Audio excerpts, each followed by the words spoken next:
যোৱাকালি কামৰূপ জিলাৰ বামুণী গাঁৱত মোৰ প্ৰাক্তন সতীৰ্থ সাংবাদিক বন্ধুসকলৰ লগত মই যেতিয়া বাৰ্তালাপত আছিলোঁ আৰু বাৰ্তালাপৰ সময়ত তাত মোৰ মুখৰ পৰা এটা অসাংবিধানিক শব্দ এটা প্ৰকাশ হৈছে আৰু সেই অসাংবিধানিক শব্দৰ বিষয়ে মই যেতিয়া পিছত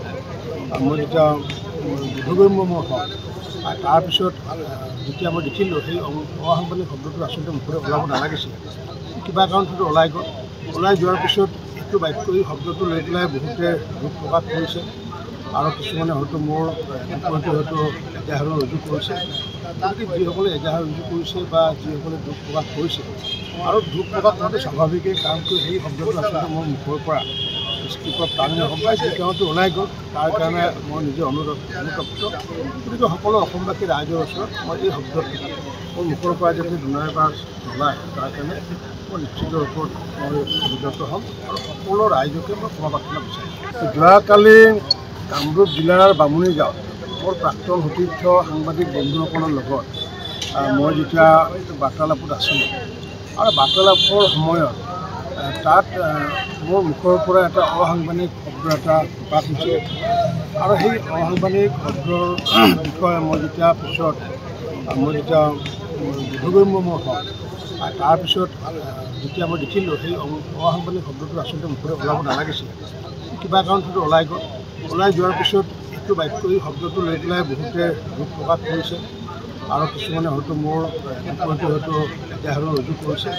গতিকে যিসকলে এজাহাৰ ৰুজু কৰিছে বা যিসকলে দুখ প্ৰকাশ কৰিছে আৰু দুখ প্ৰকাশ কৰাটো স্বাভাৱিকেই, কাৰণ সেই শব্দটো আচলতে মোৰ মুখৰ পৰা স্ক্ৰিপ্টত টানি হওক বা যি কাৰণটো ওলাই গ'ল তাৰ কাৰণে মই নিজে অনুতপ্ত। গতিকে সকলো অসমবাসী ৰাইজৰ ওচৰত মই এই শব্দটো মোৰ মুখৰ পৰা যাতে দুনাইবাৰ নোলায় তাৰ কাৰণে মই নিশ্চিত ৰূপত মই অভিযুক্ত হ'ম আৰু সকলো ৰাইজকে মই ক্ষমা প্ৰাৰ্থনা বিচাৰিম।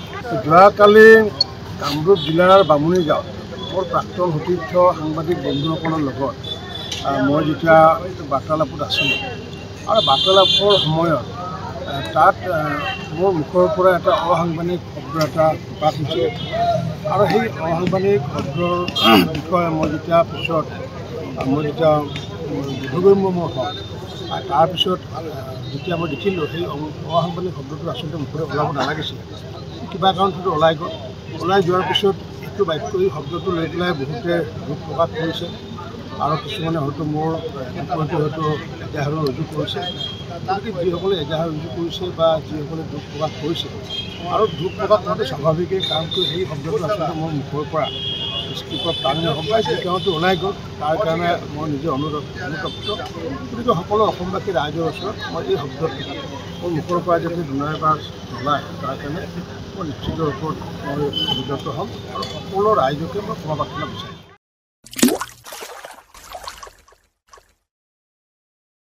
अन्नपूर्णा काव घी देश के हर एक खाने को लजीज बनाता है।